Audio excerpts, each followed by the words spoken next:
Pero kung bago ka pa lang sa aking channel, paki-like, share, and click the subscribe button and the notification bell para lagi kayong updated sa mga parating ko pang uploads.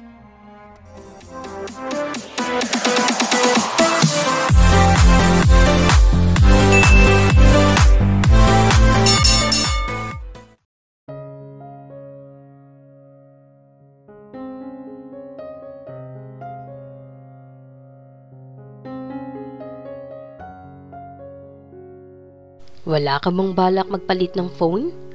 Ang tanong sa kanya ni Dave habang nagdadrive ito, pauwi na sila sa bahay. He kept on looking at Camille na nasa passenger side habang si Calix ay nasa baby carrier car seat na naka-attach sa backseat. Panay kasi ang text ni Camille sa phone nito at kinakabahan si Dave na baka si Ryan ang ka-text ni Camille. For the first time, ngayon lang siya na-threaten sa isang lalaki. Ayaw naman niyang panghimasukan ng mga kachat ni Camille, pero ayaw din naman niyang magkalapit muli sina Camille at Ryan. The idea? Nod at him. At hindi niya ito gusto. Kung papalitan niya kaya ng phone si Camille, pati ang number nito. Ang sabi niya sa sarili. Ano yun? Ang balik tanong ni Camille, and she glanced at him. Dave bit his lower lip. Nainis siya dahil wala ang atensyon nito sa kanila at nasa phone nito na kay Ryan. I said, kung wala ka bang balak na magpalit ng phone, yung mas updated. Ang sabi nito, nagsalubong ang mga kilay ni Camille at inirapan niya si Dave. Masakit ba sa mata nito ang lumang cellphone niya? Ang tanong nito sa sarili. 5 taon na ang phone niya sa kanya at dahil sa gastusin ay di na niya nakuha pang magpalit ng phone. I'm sorry kung mukhang pangkuskus ng yelo ang phone ko pero nagagamit ko pa ito kaya di ko na kailangan magpalit. Ang mataray na sagot ni Camille. Mas maganda mga bagong labas na phone ngayon. I'm going to get you a new one. Gusto mo, bumalik tayo sa mall para makuhaan kita. No Dave, hindi natin kailangan na gumastos na malaki para lang sa cellphone. Alam ko. Ang mabilis na sabi ni Camille para pigilan ang pagsagot sana ni Dave. Na may pambili ka at barya lang sa'yo ang halaga ng isang mamahaling phone? Pero kung hindi naman importante at hindi kailangan, hindi tayo bibili. Ang mariing sagot ni Camille. Dave sighed. Mukhang di uubra ang style niya, ang sabi ni Dave sa sarili, while he continued to glance at her, habang nagte-text ito na muli. Why don't you check on Calix? Ang sabi ni Dave. Baka gutom na. At dahil pangalan ni Calix ang sinabi niya, agad na tumalima si Camille at lumingon ito sa likod para tingnan si Calix. Kaya napangiti si Dave pero panandalian lang. Tulog si Calix, ang sagot ni Camille at nagpatuloy ito sa pagbasa at pagsagot sa mga text messages niya. At may isang text sa kanya ang dati niyang ka-office mate tungkol sa katatawanan sa opisina nila at di napigilan ni Camille ang hindi ngumiti. And that was the last straw. Sino ba ka-text mo? Ang tanong ni Dave at di na siya makatiis na makita si Camille na panay ang dut-dut sa phone nito at baka si Ryan pa ang kausap nito. Kaibigan ko lang. Ang simpleng sagot ni Camille na hindi man lang siya tiningnan. Dave bit the inside of his cheek. There must be some way para hindi na siya makontak ni Ryan, ang sabi niya sa sarili. Sa ulado mo ba ang lahat ng numbers sa contacts mo? Ang biglang tanong ni Dave. Bakit mo naman naitanong? Ang balik tanong ni Camille na nawirduhan na kay Dave. Simula ba kanina sa supermarket ay iba na ang kinikilos nito. Naisip tuloy ni Camille ang mga sumunod na nangyari kanina pagkatapos nilang makausap si Ryan. Hindi na nito inalis ang braso sa pagkakaakbay sa kanya at di lang yun, paminsan-minsan pang bumababa ang kamay nito sa kanyang likod hanggang sa kanyang bewang at naka-possessive gesture ito sa kadahilan ng hindi niya alam hanggang sa ngayon. At ngayon naman ay number sa contacts naman ang itinatanong nito. Yung iba sa ulado ko, like yung kay mama. Sa ulado ko na talaga yun. Ang sagot niya. Bakit ba? Wala lang. Ang mabilis niyang sagot. Ako kasi, hindi ko sa ulado. Sa dami ng babae mo, siguradong puno agad ang contacts mo. Ang iritadong sagot ni Camille. Dave gave her an amused smile. Wala kang makikitang number ng mga babae sa phone ko, Camille. Kasi may password cellphone mo, ang putol ni Camille. Kasi hindi ko kinukuha mga numbers nila, ang sagot ni Dave. Susus, yung mga girlfriend mo, hindi ka tinetext? Ang di naniniwalang tanong ni Camille. Binubura ko agad yung mga number nila. Kapag nakuha mo na ang gusto mo, kapag nagsawa ka na. Dave sighed. Pwede, patapusin mo ako magsalita? Alright, ang sagot ni Camille. Saka nagkibit-balikat. Dahil hindi ko naman sila minahal, ang sagot nito, and he glanced at her. Natigilan si Camille sa sinabi ni Dave, and hindi siya nakasagot sa sinabi nito. Iniiwas niya ang kanyang mga mata rito at tumingin sa gawin na lamang sa labas at nanatili silang tahimik hanggang sa marating nila ang bahay. Iniligpit na agad ni Camille ang kanilang mga pinamili habang si Dave ay pinakain muna si Calex. Gustong-gusto ni Dave na magkasama sila ng anak, kaya pinagbigyan ni Camille ito.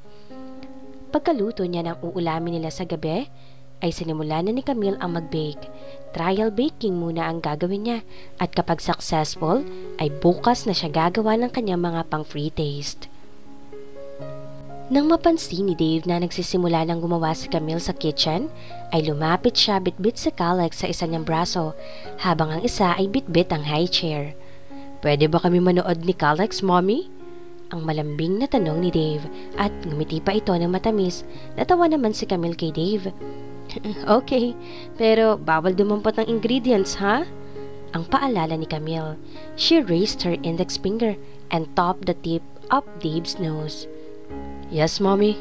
Ang sagot ni Dave. Naging abala si Camille sa paggawa.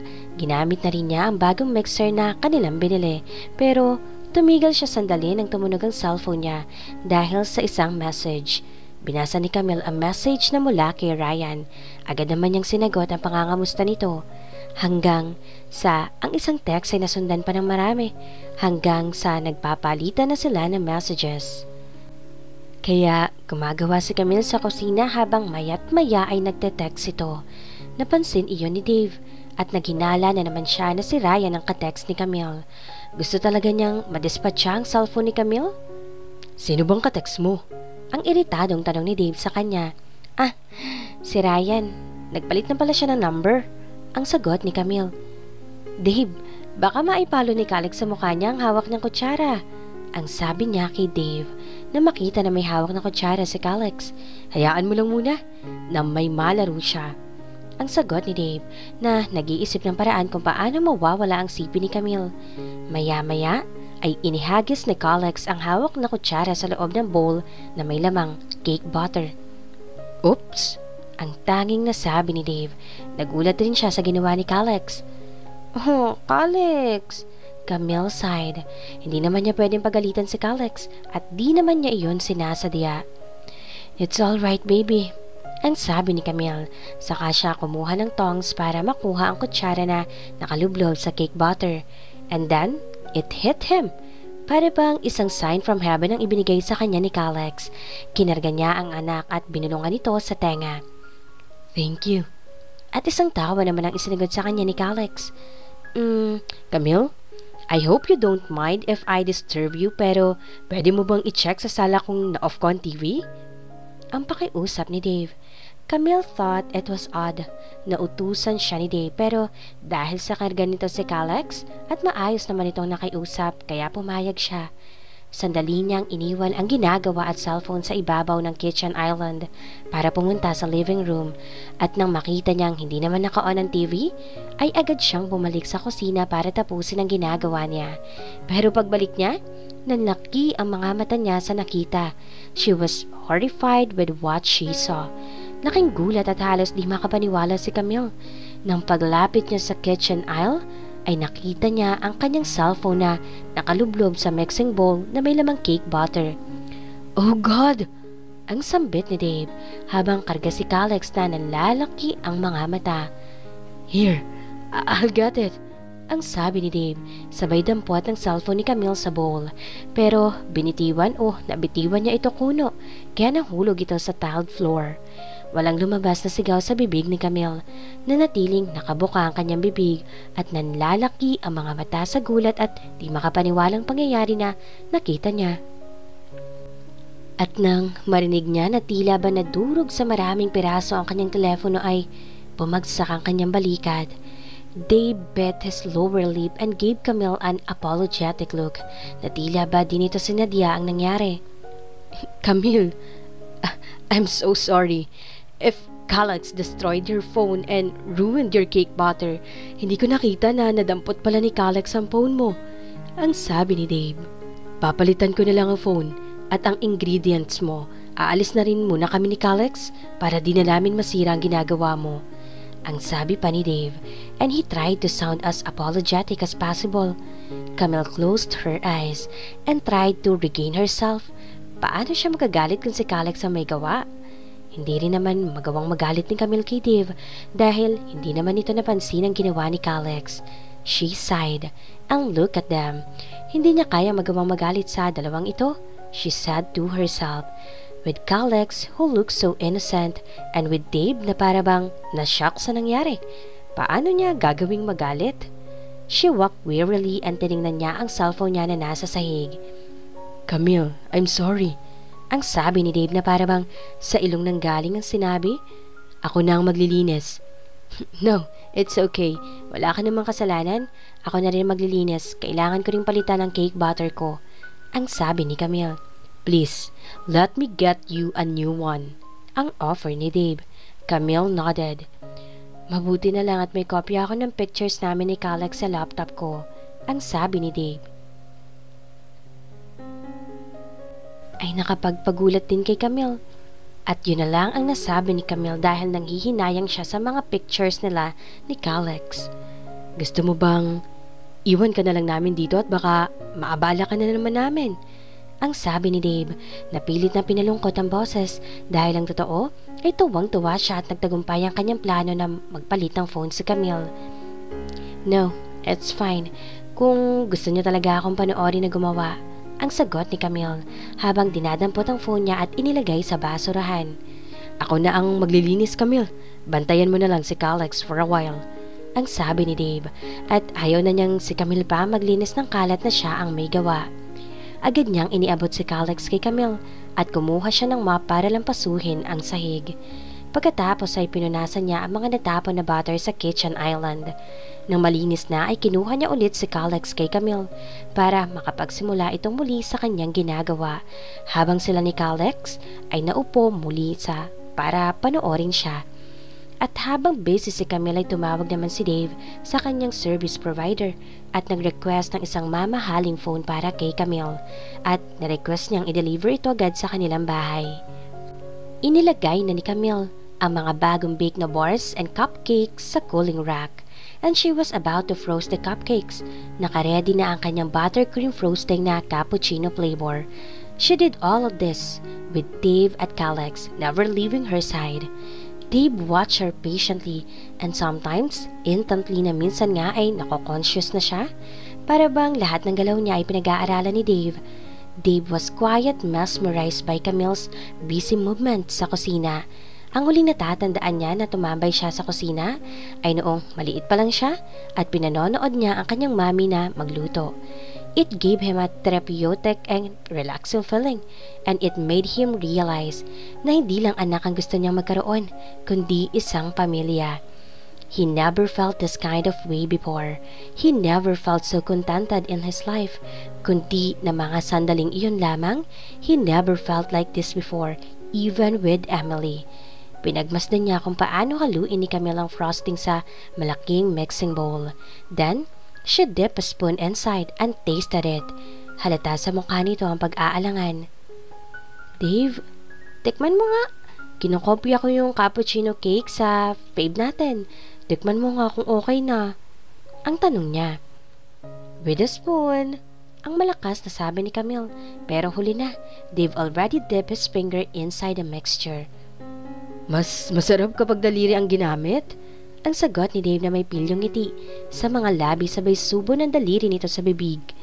He nodded for affirmation at ngumiti na malapad kay Camille. It's good. Better than the cake. Ang honest na sabi ni Dave. Really? Ang di makapaniwalang tanong ni Camille. Here. Ang mabilis na sabi ni Dave at muling isinawsaw ang daliri sa loob ng bowl at inilapit niya ang daliri sa bibig ni Camille.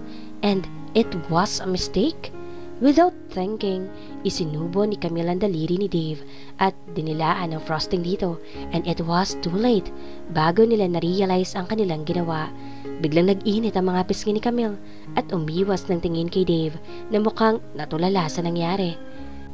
He should have thought about it, ang sabi ni Dave sa sarili, and now he's having a major hard-on na hindi niya alam kung paano maaalis. His dick was so hard, kaya sumikip ito sa kanyang pantalon at lalo lang nitong pinalala dahil sa kumakaskas ang tela ng maong na pantalon sa kanyang nanggagalit na pagkalalaki. I told you? It was, I'm good, ang sabi ni Dave. Oo nga, ang sagot ni Camille na hindi makatingin kay Dave.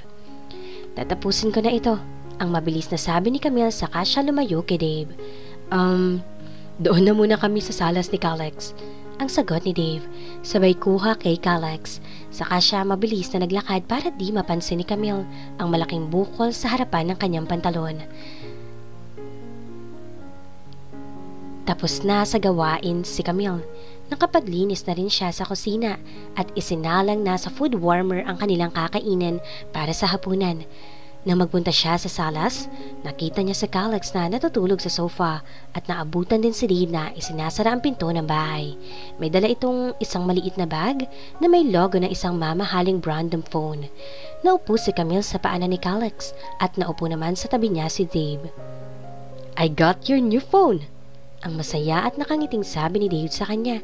Pansin ni Camille ang tuwa sa mukha nito. Mukhang tuwang-tuwa ka ah. Ang nagtatakang tanong ni Camille habang nakatingin sa bag na iniabot sa kanya ni Dave. Because I bought you a new phone, he answered smiling mischievously at her. Camille sighed. She eyed the expensive phone on his hand and she reached for it. Nangihinayang siya sa nasirang phone at mas nangihinayang siya sa laki ng halaga ng bagong phone na bigay ni Dave. Pero wala naman siyang magagawa at wala siyang gagamitin at wala na rin siyang pambili dahil nagamit na niya ang pera niya. Thanks, ang mahina niyang sabi pagkaabot niya sa phone.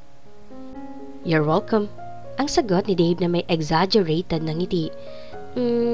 Talagang i-deliver pa sa bahay mo ang phone? Ang sabi ni Camille habang binubuksan ng maliit na box.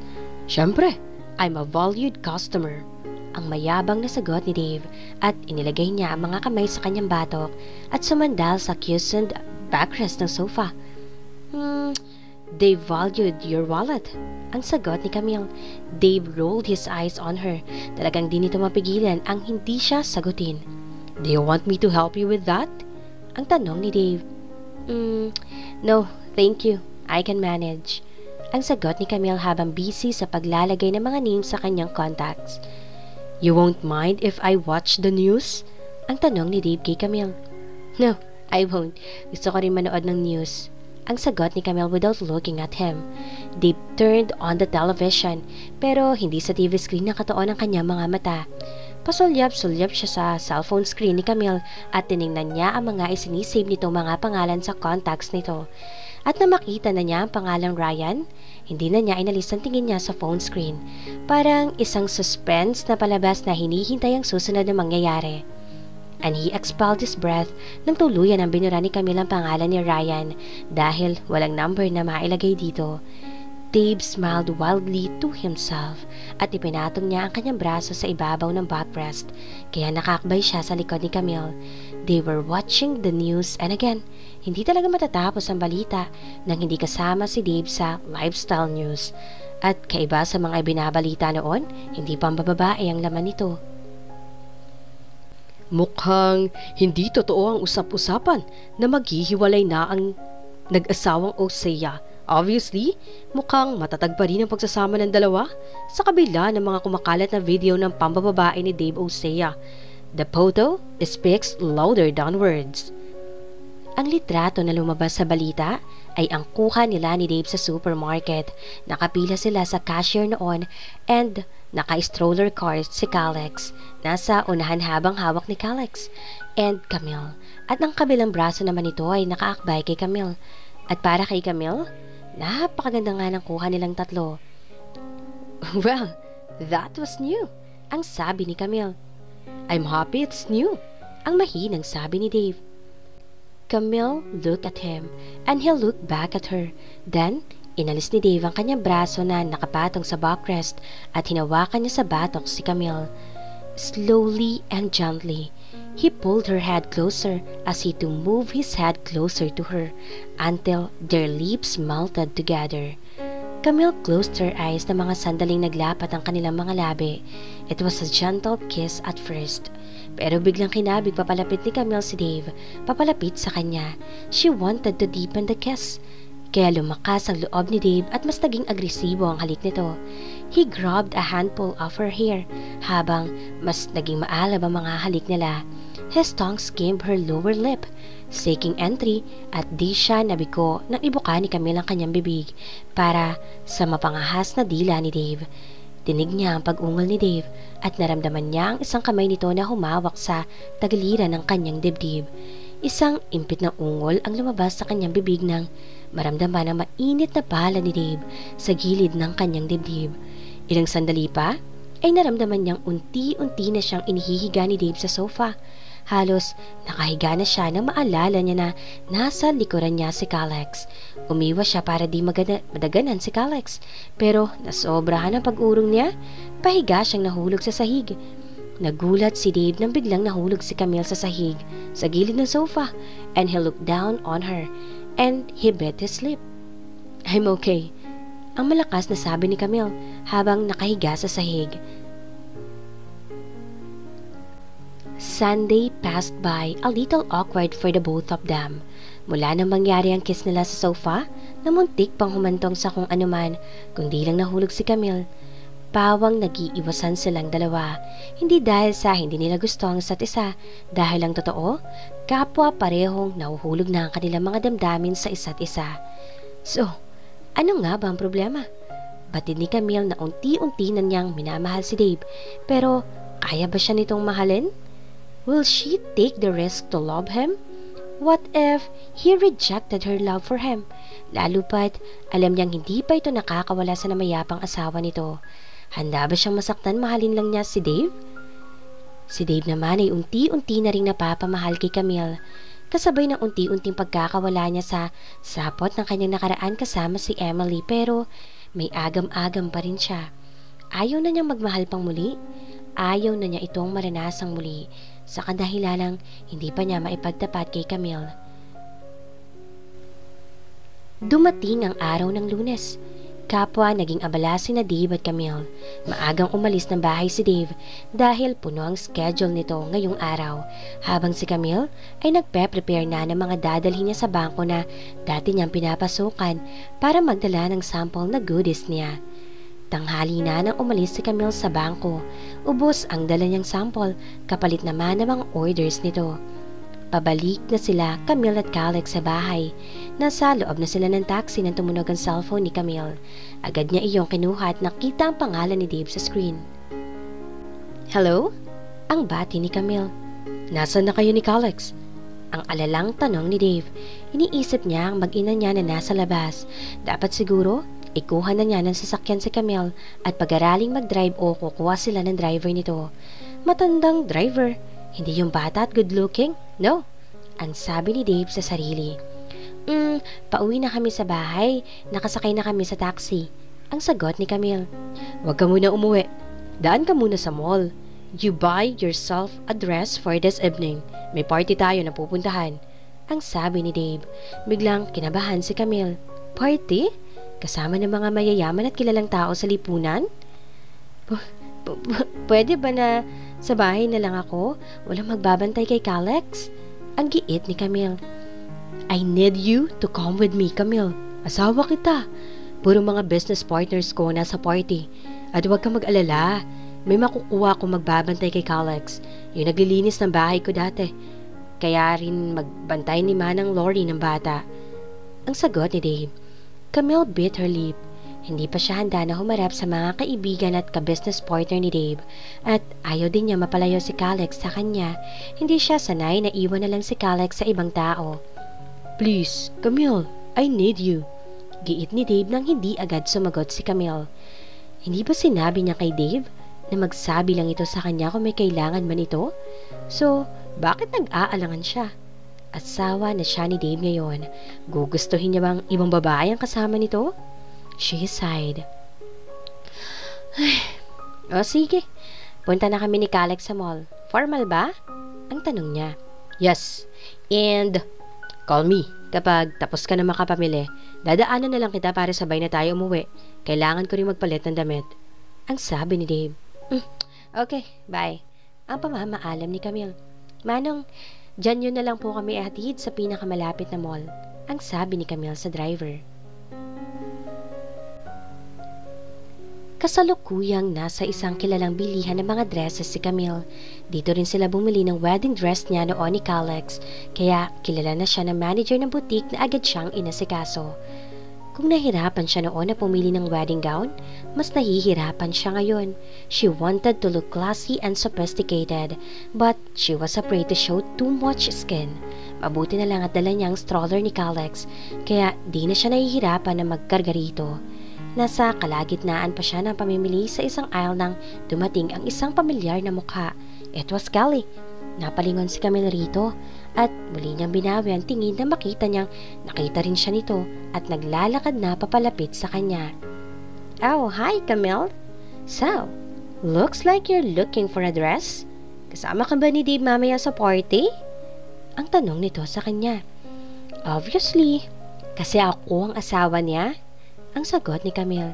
Pupunta ka rin ba? Ang balik tanong niya. Of course, I was invited. Ang sagot nito. I don't see any reason why. Would they invite you? Ang sabi ni Camille. Nainis si Kelly sa sinabi niya at halata ito nang tumikom ang mga labi nito. Tumayo pa ito sa tabi niya habang nagpatuloy siya sa paghahanap ng mga damit. Mukhang nahihirapan kang maghanap ng isusuot mo. Bakit kasi hindi ka nalang magpatulong sa mga stylist dito? I think you needed the help very badly. Ang sabi ni Kelly sa kanya habang nakangisi ito at tiningnan siya mula ulo hanggang paa. Camille gritted her teeth. Talagang hindi siya titigilan ng babaeng ito. Actually, nahihirapan ako kasi nakatunga nga ka dyan sa tabi ko. Para kang langaw na ayaw umalis. Ang mapang-insultong sagot ni Camille at nakita nga niya ang galit na rumihistro sa mukha ni Kelly. Nagpamewang pa ito at talagang hindi pa susuko sa pangiinis sa kanya. Tell me Camille, hindi ka pa ba ginugulo ng mga ala-ala ni Emily? Ang code ba ng bahay ni Dave ay ang wedding anniversary pa rin nila ni Emily? Ang mapang-asar nitong pagtatanong. Natatandaan pa nito noong pangalawang beses itong nakapunta sa bahay ni Dave. She assumed na doon na siya nito ay titira at pinilit niyang ipabago ang code ng security. At isang nanggagalit na Dave ang sumagot sa kanya at siniguruhan siyang wala itong pakialam na baguhin ang code ng bahay na anniversary nila ni Emily. Tumago sa kanyang puso ang sinabing iyon ni Kelly. Pinatutunayan lang nito na sa kabila ng maraming babaeng nagdaan rito, ay di pa rin nabura ng mga ito si Emily sa puso at isipan ni Dave at mukhang mapapabilang na rin siya sa mga babaeng yon. Ang masakit na realization ni Camille. Kapag pinasok pala kami ng magnanakaw, ikaw ang main suspect namin dahil alam mo ang password ng security namin. Ang sagot ni Camille, lalong nabwisit ito sa isinagot niya at padabog itong umalis sa kanyang harapan. Bwisit? Ang bulong ni Camille. Akala niya, hindi na aalis pa si Kelly sa kanyang harapan. Ma'am, gusto niyo po bang tulungan ko na kayo? Ang tanong ng store manager na tumulong din sa kanya dati. No, I'm okay. Ang sagot ni Camille, sabay kuha ng isang dress. Isasama niya sana si Calex sa fitting area na mag-offer ang store manager na tingnan si Calex para sa kanya habang nagsusukat siya ng mga damit. Agad na sinukat ni Camille ang isang blue long-sleeve satin gown na may straight cut na palda. Camille looked at herself in the mirror. It looks good on her. She looked classy and conservative. Pwede na yun. Bit-bit ang damit ay lumabas na siya para bayaran ang dress, pero nakita niya si Kelly na suot ang isang sexy dress. Mermaid cut ito na may deep neckline, kaya kita halo sa mga dibdib nito at straps lang ang likuran part nito. She looked stunning, ang sabi ni Camille sa sarili. Well, she looked. Muli niyang ibinalik ang dress sa rack at kinuha ang isa pa na una niyang nakita at nagustuhan, pero nag-alangan siyang isuot. Agad niya itong isinukat at nang tingnan niya ang sarili sa salamin, ay, napabulong siya. Here goes, Camille. Ang bulong niya bago niya hinubad ang dress para bayaran.